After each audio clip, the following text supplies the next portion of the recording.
Hi, it's Ian from EssentialTennis.com.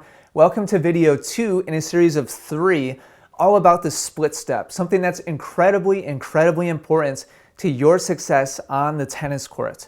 In the first video, we talked all about the technique of the split step, and I gave you the 3 most important technical elements of having a correct split step. I also gave you the whole purpose behind using a split step.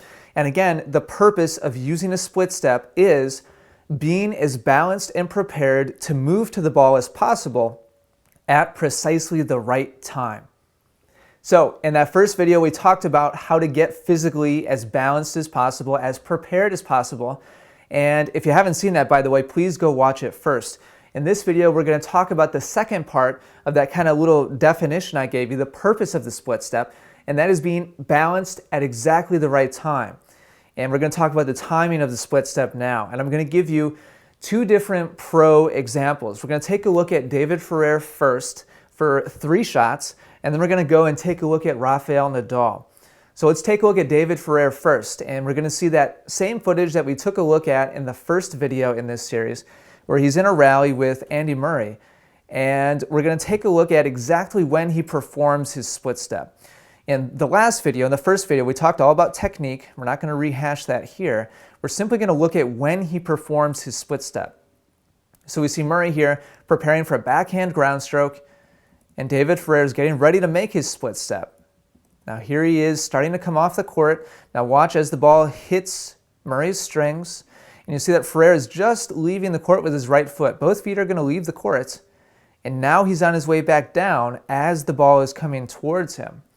Now, previously in my teaching career, when I was a full-time on-court instructor, I always told recreational players that they should time their split step so that the balls of their feet should touch the court surface as the ball touched the racket of their partner or of their opponent. And they should try to time that touching down with the touching of the ball with the racket. When you watch the pros, you'll see very clearly, and this is repeated as far as I can tell 100% of the time, touchdown occurs after contact. So the pros are actually coming down from the split step after contact has been made. And the reason for that, if we go back to the video here, the reason for that, I believe, is that it takes a split second of time between when contact is made and when Ferrer is actually going to be able to tell exactly where the ball is going. So Ferrer is timing the touchdown of his feet precisely with when he can best identify where he needs to go for the next shot. When the ball is physically on Murray's strings, Ferrer doesn't know for sure where the ball is going yet.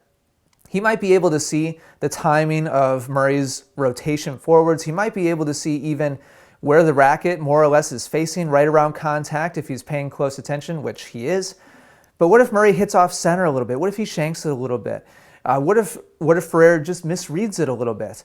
It's important that you're in your most balanced position right when you can tell where the ball is going. You want to line those 2 events up so that right when you can see where the ball is going, that's when you're most prepared. And that would be when the balls of your feet are touching down in the court. You're in that wide stance with your knees bent, and now you're most activated to push off and bam, just immediately move towards that ball. So let's look at a couple more examples here from Ferrer, and you'll see him repeat that same timing. Here comes the next shot back to Murray. Now watch Ferrer go up into a split step right here. Here's contact from Murray. It's actually a little after contact. Ferrer is just about to leave the court, going wide, and here he touches here as the ball is several frames off of Murray's racket. And now he's ready to push off and move towards the ball. One more time from Ferrer. Again, Murray about to make contact. Here's contact right here. Ferrer timed it a little differently this time. He still hasn't touched down yet, but he's on his way down this time. Now he's touching down. The ball is off Murray's racket already coming towards him. So Ferrer at this point identifies where the ball is, and he's going to push to the side, get out of the way of that ball because it would have jammed him otherwise, and he was able to move out of the way. Now we're going to take a look at a couple examples of Nadal. And over on this side, he's hitting with his doubles partner, Lopez, He was getting ready to hit a forehand here, and here comes Nadal into his split step right here. Lopez has already hit. If I go back a couple of frames, here's contact right here. Nadal is just coming up into his split step. Now he's coming back down again as the ball comes off of Lopez's racket. Here's his touchdown. Now by this point, he identifies where the ball is going. He's able to move in that direction. We'll take a look at a couple more examples of Nadal here. So Nadal, you'll see him recover, take a couple little steps here. Lopez getting ready to hit. Here's contact right here. Nadal just coming up into his split step, now coming back down. Now he's touching down, and that's about 4 or 5 frames past the point of contact. Back to Nadal. One more time, and then I'll wrap this up with some final thoughts. So Lopez hitting here, here's contact. Here's Nadal's split step right here. Now he's touching down several frames after. And now he moves into position to hit his shot. So as you can see, the pros are consistent, and this is just 2 examples. I've got tons and tons of pro footage that I can go through, and I've seen this consistently across the board. They're touching down just a couple of frames after contact. And again, the reason for that is they're trying to line up the 2 events of being as prepared as possible, along with that point in time where they know, okay, I know for sure the ball is going here in this direction, and so they're timing those things together so that they're most prepared to move towards the ball, which is the whole point of the split step. So hopefully this makes sense to you. If you're a recreational player and you haven't started using the split step yet, I strongly recommend that you try to time contact with your opponent or with your partner with the touching down of your split step. In my experience, when recreational tennis players mistime their split step, it's almost always late. So I would prefer for you to aim for a little bit earlier than what the pros do. I mean, it's not always best to copy what the pros are doing. They're very, very precise with this. I would rather you be a little bit early with your preparation and be in balance a little bit early than be late and have already recognized where the ball is going, but you're still up in the air making your split step.